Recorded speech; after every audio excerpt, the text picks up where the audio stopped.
Good evening friends. Saraswati classes में एक बार फिर से आप लोगों का स्वागत है। मैं बीके सर आप लोगों के सामने पुनः एक नया टॉपिक लेकर आया हूँ। यूं कहिए ये टॉपिक नया नहीं है, टॉपिक का ही पार्ट है। जैसे हम पहले आप लोगों को नॉन फाइनाइट वर्ब स्टार्ट किए थे और नॉन फाइनाइट वर्ब को हमने बताया था कि नॉन फाइनाइट वर्ब तीन प्रकार का होता है। पहला होता है पार्टिसिपल, दूसरा होता है इंफिनिटिव और तीसरा होता है जीरंड। तो मैंने फिर से पार्टिसिपल का डिस्क्रिप्शन दिया था, उसको विधिवत पढ़ाया तो बताया कि पार्टिसिपल तीन प्रकार के होते हैं, प्रेजेंट पार्टिसिपल, पास्ट पार्टिसिपल और परफेक्ट पार्टिसिपल। और उसको मैंने as a pre knowledge of synthesis, मैंने सिंथेसिस के पूर्व ज्ञान तथा ट्रांसलेशन को बेस करके पढ़ाया था।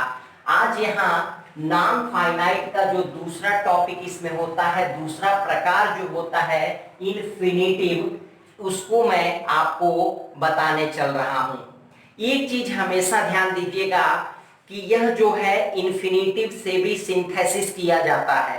इसका मतलब यह सिंथेसिस का प्री नॉलेज भी है और ट्रांसलेशन बेस्ड भी है। वैसे तो अगर इसको केवल ट्रांसलेशन बेस्ड पढ़ाया जाए तो काफी लंबा चलेगा, लेकिन मैं ट्रांसलेशन बेस्ड भी करूंगा हल्का सा, लेकिन मेरा बेस होगा सिंथेसिस का प्री नॉलेज के रूप में। तो चलिए आते हैं सबसे पहले जो हम लोगों का दूसरा प्रकार होता है किसका, नॉन फाइनाइट वर्ब का, वो है इन्फिनिटिव, INFINITIVE, इन्फिनिटिव। आपको बताएं, मैं पहले ही नॉन फाइनाइट जब पढ़ाया था तो मैं बताया था कि जो फाइनाइट वर्ब होता है वो तो मुख्य क्रिया होती है, यानी कर्ता जो कार्य करता है वही फाइनाइट वर्ब होता है। लेकिन ये नॉन फाइनाइट वर्ब है, ये शब्द जो होंगे यह निश्चित रूप से क्रिया वाले होंगे, लेकिन वाक्य में क्रिया का काम नहीं करते हैं। आपको बताया गया है कि जितने भी नॉन फाइनाइट्स है वो या तो नाउन का काम करेंगे, नहीं तो एडजेक्टिव का काम करेंगे, नहीं तो एडवर्ब का काम करेंगे। खास करके आपको बताऊं कि जो पार्टिसिपल हमने पढ़ाया था वो एडजेक्टिव और एडवर्ब का काम कर रहे थे, लेकिन अब जो आप पढ़ेंगे इंफिनिटिव और जीरंड, ज्यादातर केसेस में ये नाउन का काम करते हैं। और आप जानते हैं कि नाउन कौन होता है, अक्सर नाउन या प्रोनाउन ही सब्जेक्ट बनता है। चलिए आते हैं यहाँ ध्यान से देखते हैं। इन्फिनिटिव जो है यानी किसी भी क्रिया के फर्स्ट फॉर्म में अगर उसके आगे टू लगा दिया जाए तो वह इन्फिनिटिव का रूप धारण कर लेता है। अब यहाँ ध्यान देते हैं कि इन्फिनिटिव दो प्रकार का होता है, पहला है सिंपल इन्फिनिटिव और दूसरा है जीरंडियल इन्फिनिटिव। अब सोचिए कि इन्फिनिटिव में भी जीरंडियल होता है, यानी जीरंड अलग से आप पढ़ेंगे लेकिन जीरंडियल इन्फिनिटिव भी होता है। आते हैं आगे तो चर्चा करते हैं। सबसे पहले हम सिंपल इन्फिनिटिव के बारे में देखते हैं। अब सिंपल इन्फिनिटिव का मतलब होता है कि जो भी इन्फिनिटिव होगा, जो भी मुख्य क्रिया की फर्स्ट फॉर्म में टू लगा करके हम करेंगे, वह जो है किसका काम करेगा, नाउन का काम करेगा। और नाउन किसका अक्सर काम करता है, या तो सब्जेक्ट का काम करता है, ऑब्जेक्ट का काम करता है, किसी प्रीपोजिशन का ऑब्जेक्ट होता है। इस तरह से किसी भी नाउन के 5 कार्य होते हैं। तो अगर इन्फिनिटिव या जीरंड चाहे कोई भी चीज अगर आप जाने कि वह वाक्य में नाउन का काम करेगा तो वह 5 प्रकार से काम करता है। तो पहला प्रकार है सब्जेक्ट टू अ वर्ब, यानी किसी भी क्रिया का सब्जेक्ट बन करके ये आता है। सब्जेक्ट टू अ वर्ब यानी एक क्रिया का सब्जेक्ट के रूप में। जैसे इसको ध्यान से देखें, दिन में सोना हानिकारक है। जरा इस पर हम विचार करें। सबसे पहले ट्रांसलेशन ही बनाते हैं। मान लीजिए सबसे पहले हम क्या करेंगे, एस एंड टी, सेंटेंस और टेंस पहचानेंगे। अब आप जरा ध्यान से देखें, सबसे पहले सेंटेंस अंत में खड़ी पाई है। आप कह सकते हैं कि लग रहा है कि असर्टिव सेंटेंस होगा, नहीं तो इंपरेटिव सेंटेंस होगा। चलिए देखते हैं क्या प्रारंभ में करता है। कौन हानिकारक है? तो दिन में सोना। कौन नहीं कहिए बल्कि क्या हानिकारक है? तो दिन में सोना हानिकारक है।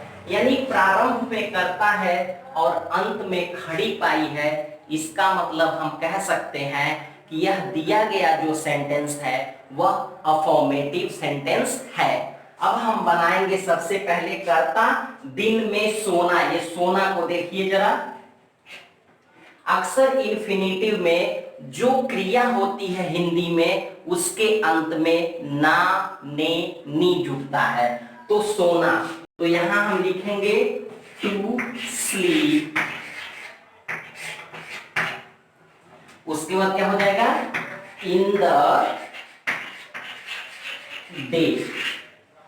To sleep in the day. इतना बड़ा ये क्या हुआ?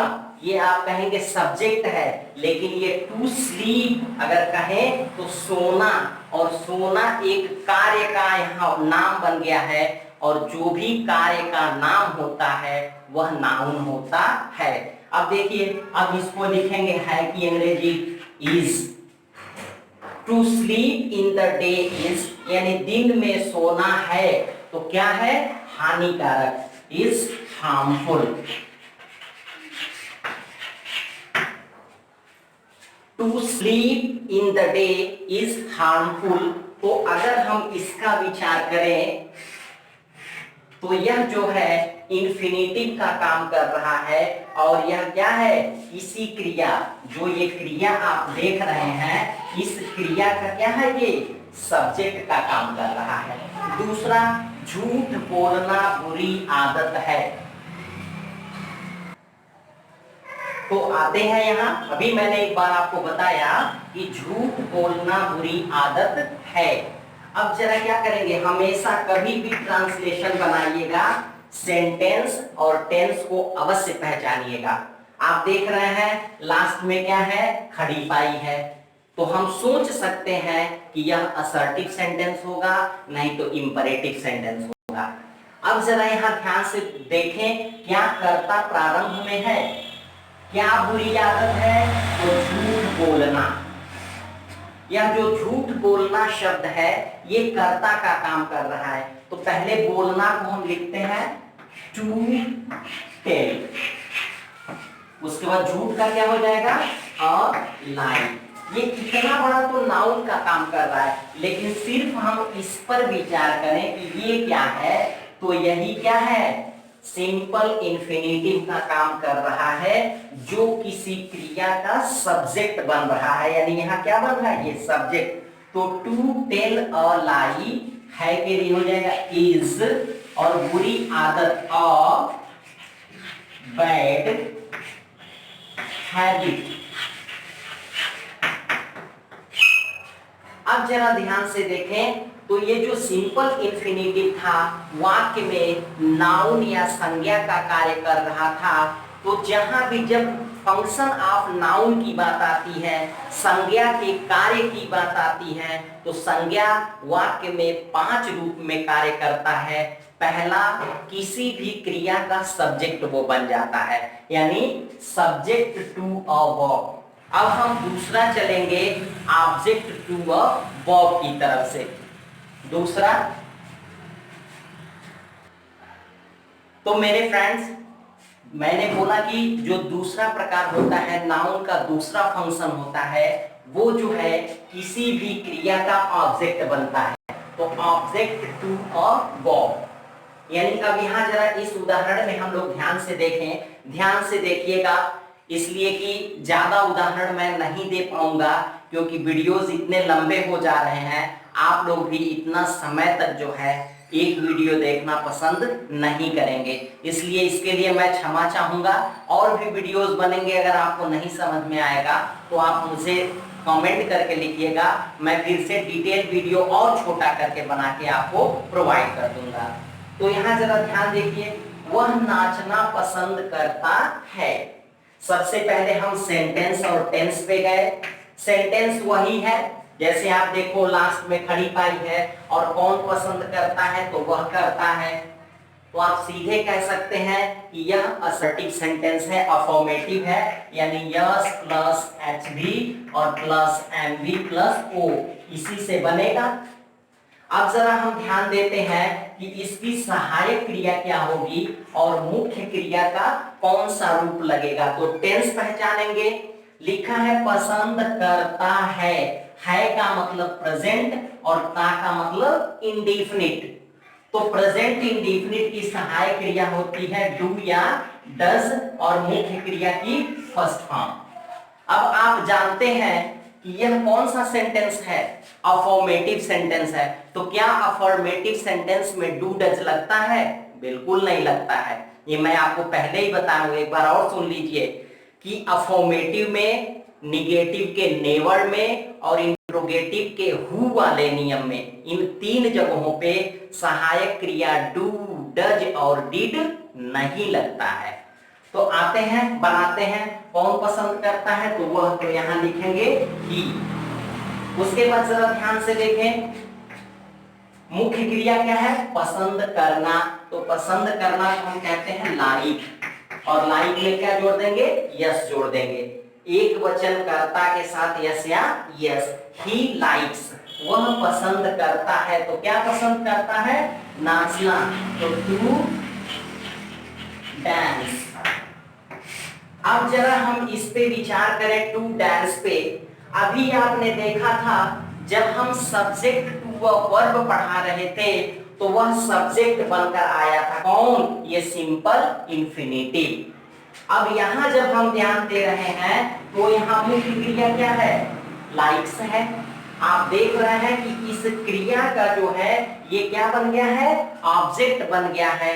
इसका मतलब हम कह सकते हैं कि यह ऑब्जेक्टिव केस में ऑब्जेक्ट के जगह पे ये नाउन का काम कर रहा है, क्योंकि नाचना एक कार्य का नाम होता है और नाम क्या होता है? वो नाउन होता है। इसलिए यहां हम दूसरा कहेंगे कि यह जो है किसका काम कर रहा है? ऑब्जेक्ट का काम कर रहा है। अगली चीज हम आते हैं object to a preposition. Object to a preposition, यानी एक प्रीपोजिशन का ऑब्जेक्ट बनता है, कौन? नाउन। चाहे वो सिंपल कोई नेम हो या आप इंफिनिटिव पढ़ रहे हैं तो इंफिनिटिव हो, जो कोई भी नाउन का काम करेगा वो 5 तरह से काम करता है वाक्य में। तो अगला है क्या? ऑब्जेक्ट टू अ प्रीपोजिशन, वह घर जाने वाला है। अब हम क्या करेंगे? सेंटेंस और टेंस पहचानेंगे। सेंटेंस क्या है? अफर्मेटिव सेंटेंस है। टेंस की जरा बात करिए, कह रहा है कि वह घर जाने वाला है, यानी जो सब्जेक्ट है वह कार्य कर नहीं रहा है, अभी तो करने वाला है। तो जहां वाला या वाली आती है वहां हम अबाउट टू का यूज करते हैं। तो सबसे पहले कौन जाने वाला है? वह। तो यहां लिख लीजिए ही हो गया। उसके बाद वाला है, इज लिखेंगे, है की अंग्रेजी, और वाला की अंग्रेजी क्या लिखेंगे? About to. और यहां लिखा है जाना, तो गो, और घर के लिए क्या करेंगे? होम। ही। हाँ, तो देखिए फ्रेंड्स, वह घर जाने वाला है, he is about to go home. देखिए यहां जो है, चूंकि यह इंफिनिटिव का काम करने लगा है, इसलिए जो है यहाँ टू का प्रयोग नहीं किया जाएगा। आप ऐसा भी सोच सकते हैं कि he is about to go to home, ऐसा नहीं होगा। ठीक है, चलिए आगे देखते हैं। अब प्रीपोजिशन के बाद तो फ्रेंड जो नाउन का अगला काम होता है वह यहाँ है कॉम्प्लीमेंट टू अ वर्ब। किसी क्रिया का वो कॉम्प्लीमेंट बन के आता है। कॉम्प्लीमेंट का मतलब होता है पूरा करना। ऐसी चीज तभी होती है जब जो हेल्पिंग वर्ब का यूज होता है, यानी अक्सर करके कर्ता कोई काम नहीं करता है, वाक्य में इज, एम, आर, वाज, वर वगैरह का क्या होता है, प्रयोग होता है। ऐसी स्थिति में कॉम्प्लीमेंट टू अ वर्ब का काम कौन करता है, एक नाउन करता है। जैसे देखिए, मेरी इच्छा मकान खरीदने की है। अगर सेंटेंस को ध्यान से देखें तो सेंटेंस क्या है, वही असर्टिव का अफर्मेटिव है। और अगर टेंस की बात करें तो यहाँ कोई काम नहीं हो रहा है, और जब तक कोई काम नहीं होता है तब तक टेंस नहीं होता है। यानी कर्ता जब काम करेगा तो तुरंत वह वाक्य किस में हो जाएगा, किसी न किसी टेंस में हो जाएगा। यह यूज होता है। वैसे तो कुछ लोग इसको सिंपल प्रेजेंट कह देते हैं, लेकिन ऐसा नहीं है, ये use of verb to be में इज का प्रयोग है। तो हम बनाएंगे कौन खरीद, मतलब यहां है किसके खरीदने की इच्छा है भाई, कह रहा है कि मेरी इच्छा मकान खरीदने की है। तो जरा सोचिए कि इसमें नाउन कौन आगे आएगा कर्ता बन करके। तो सबसे पहले क्या है, तो मेरी इच्छा है। अगर हम सब्जेक्ट को खोजें तो पूछेंगे क्या है, तो कहेंगे मेरी इच्छा। तो यहां कहेंगे माई डिजायर, माई डिजायर, और उसके बाद क्या हो जाएगा, इज है। माई डिजायर इज, मेरी इच्छा है, तो किस चीज की है, खरीदने की। तो यहां लिखेंगे टू परचेस, और क्या खरीदने की है, मकान, तो अ हाउस। तो हम कह सकते हैं कि my desire is to purchase a house. जरा हम यहां विचार करते हैं टू परचेस पे। आप देख रहे हैं यहां क्या है, वर्ब टू बी का इज है, यानी इज का यूज है। और इसके तुरंत बगल में ये जो चीज आप देख रहे हैं, यही क्या है, कॉम्प्लीमेंट टू अ वर्ब। ये जो वर्ब आप देख रहे हैं, इस वर्ब का क्या है, ये कॉम्प्लीमेंट है, पूरक है। पूरक का मतलब होता है कि अगर हम इसको हटा दें, इसको खत्म कर दें, तो निश्चित रूप से इसका कोई अर्थ नहीं निकलेगा। जैसे माई डिजायर इज, मेरी इच्छा है, चुप, तो कुछ नहीं निकलेगा। और उसके बाद इसी को हम क्या कहेंगे, कॉम्प्लीमेंट कहेंगे। अगला है केस इन एपोजिशन। एक होता है फ्रेज इन एपोजिशन और दूसरा होता है केस इन एपोजिशन, लेकिन दोनों लगभग सेम टाइप के होते हैं। एपोजिशन का मतलब होता है साइड बाय साइड, यानी किसी भी नाउन की विशेषता अगर बतानी हो और जस्ट उसके बगल में कोई शब्द रखा जाए, वही एपोजिशन कहलाता है। यहां जरा ध्यान देखिए, कह रहा है कि मेरा परीक्षा में सम्मिलित होना संदेहात्मक है। तो हम सबसे पहले लिखेंगे it is doubtful to appear in the examination.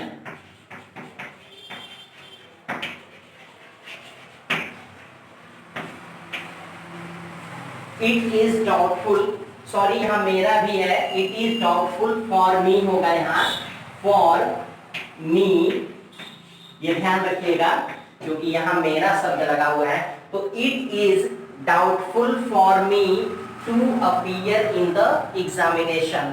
अगर हम to appear की बात कर रहे हैं तो निश्चित रूप से आप देखेंगे कि me को और एग्जामिनेशन को, दोनों को ये जोड़ने का काम कर रहा है, इसलिए यह जो है केस इन एपोजिशन के रूप में आया हुआ है।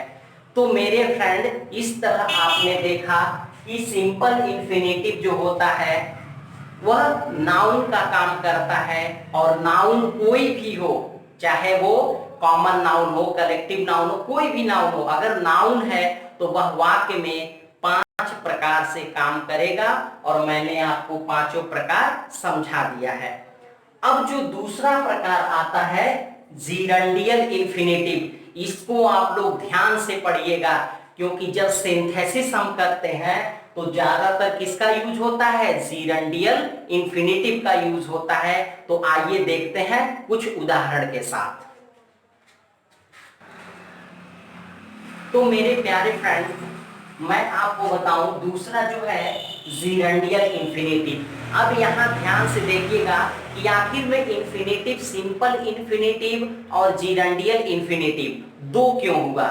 अभी तक सिंपल इंफिनिटिव में आपने देखा, सिंपल इंफिनिटिव सिर्फ और सिर्फ किसका काम कर रहा था, नाउन का काम कर रहा था। लेकिन यह जो आपका जीरेंडियल इंफिनिटिव है, यह नाउन का काम नहीं करता है, यह एडजेक्टिव और नहीं तो एडवर्ब का काम करता है। इसीलिए इसको हम दूसरा प्रकार बना दिया गया है, हमारे विद्वानों ने बनाया है जीरेंडियल इंफिनिटिव। अब एक चीज थोड़ा सा पहले ही मैं बता दूं कि जीरेंडियल इंफिनिटिव ज्यादातर सिंथेसिस में काम आता है। क्यों आता है, क्योंकि देखिए जब एक कार्य होगा, आप जानते हैं सिंथेसिस में दो या दो से अधिक वाक्य होंगे। अगर पहले वाक्य में जो कार्य है, अगर उसका उद्देश्य दूसरे कार्य में है, ध्यान रखिएगा उद्देश्य, अभी उसके पहले जो था उद्देश्य की बात नहीं आई थी, कि एक काम के जो है होने का परिणाम था, वो रिजल्ट था। और यहाँ एक कार्य जब होगा, अगर उसका उद्देश्य जो है दूसरा कार्य होगा, तब हम क्या यूज करते हैं सिंथेसिस के लिए, यही जो है हम नॉन फाइनाइट में इंफिनिटिव यूज करते हैं। चलिए आते हैं थोड़ा, पहले लिखा है यह समय पढ़ने का नहीं है, यह समय पढ़ने का नहीं है। अब जरा हम क्या करें, सबसे पहले सेंटेंस और टेंस। सेंटेंस देख रहे हैं, ये क्या है, निगेटिव सेंटेंस है। और अगर टेंस की बात करें तो यह जो है का क्या है, यूज है। का क्या है, यानी use of verb to be में इज का यूज है। तो हम इसको बनाते हैं तो कहेंगे, लिखा है यह समय, मतलब कह रहे कि पढ़ने का नहीं है, क्या नहीं है, तो यह समय जो है, तो लिखेंगे दिस टाइम, उसके बाद क्या लगाएंगे इज, और उसके बाद क्या हो जाएगा तुरंत सहायक क्रिया नॉट, यानी दिस टाइम इज नॉट, यह समय नहीं है किस चीज का, तो टू स्टडी, पढ़ने का। अब जरा टू स्टडी पर हम विचार करें तो यह जो है एडजेक्टिव का काम वाक्य में कर रहा है, यह नाउन का काम नहीं कर रहा है, तो यह एक जीरेंडियल इंफिनिटिव है। अगला है मैं उसकी मदद करने के लिए गया। सेंटेंस आप देखेंगे तो कौन सा सेंटेंस हो गया, अफर्मेटिव सेंटेंस, और यहाँ टेंस हो गया पास्ट इंडेफिनिट, यानी हम कहेंगे यस V2O। अब कौन मदद करने गया, मैं, तो हम लिखेंगे आई, और उसके बाद क्या हो जाएगा वेंट, गया का वो वेंट का सेकंड फॉर्म क्या हो जाएगा वेंट, आई वेंट, और कहा गया भाई मदद करने, तो टू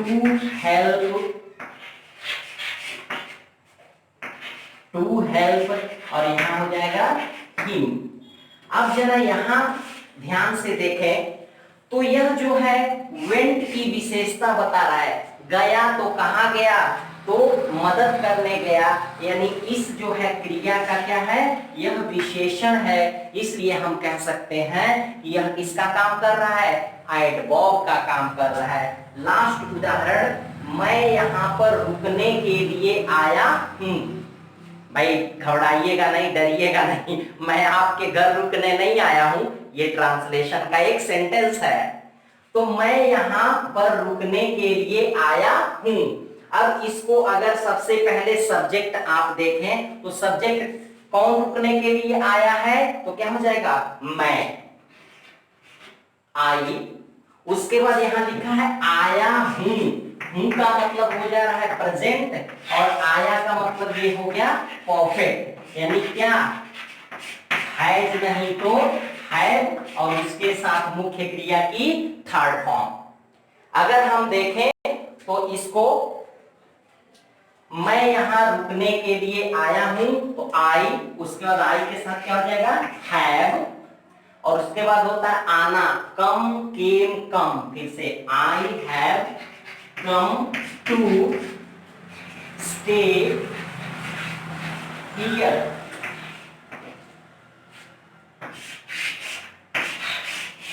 अब जरा टू स्टे की बात करिएगा, तो आया है, अगर वह आया है तो उसका उद्देश्य क्या है भाई, ठहरने का। यानी हम कह सकते हैं कि यह जो कम क्रिया है इसका एक तरह से यह विशेषता बता रहा है, इसलिए यह क्रिया विशेषण यानी एडवर्ब का काम कर रहा है। तो इस तरह से आप देखेंगे तो जो जीरेंडियल इंफिनिटिव होता है वह क्या होता है, वह या तो एडजेक्टिव का काम करेगा और नहीं तो एडवर्ब का काम करेगा। और जब हम सिंथेसिस करते हैं तो ध्यान रखिएगा, इन्फिनिटिव में भी जिस प्रकार से हमने शुरू में पार्टिसिपल पढ़ाया, तो इन्फिनिटिव में भी दोनों का कर्ता क्या होगा, एक ही होगा। लेकिन पहले वाक्य में जो कर्ता कार्य करेगा उसका परिणाम जब होता है तो वो पार्टिसिपल होता है। और जब उद्देश्य होगा, जैसे कोई कह दे कि वह बंदूक उठाया, किस चीज के लिए, शेर को मारने के लिए, तो बंदूक उठाने का उद्देश्य क्या है, शेर को मारना। वह चाकू उठाई इस चीज के लिए, सब्जी काटने के लिए, तो चाकू उठाने का उद्देश्य क्या रहा, सब्जी काटना। इस तरह से हम कह सकते हैं कि जब पहले वाक्य के कार्य का उद्देश्य दूसरे वाक्य में दिखे तो वहां हम इन्फिनिटिव का यूज करके सिंथेसिस करते हैं। तो मेरे फ्रेंड्स, अगर मेरा वीडियो आप लोगों को अच्छा लगे तो लाइक करिए, शेयर करिए, तथा जितना हो सके इस वीडियोस को बार बार देख के अपने दिमाग में रखिए। मैं आप लोगों के लिए अगर जितना ही आप लोग कमेंट्स करेंगे, शेयर करेंगे, चाहे जो भी करेंगे जिससे मेरा उत्साह वर्धन होगा, तो मैं निश्चित रूप से और सारे वीडियोस लेकर के सरस्वती क्लासेस की तरफ से आऊंगा, ताकि आप लोगों का भविष्य बहुत उज्जवल हो। और अगले टॉपिक में हम सिंथेसिस लेकर आएंगे, इसके द्वारा बाय यूजिंग इंफिनिटिव। तब तक के लिए आप लोगों को जय हिंद।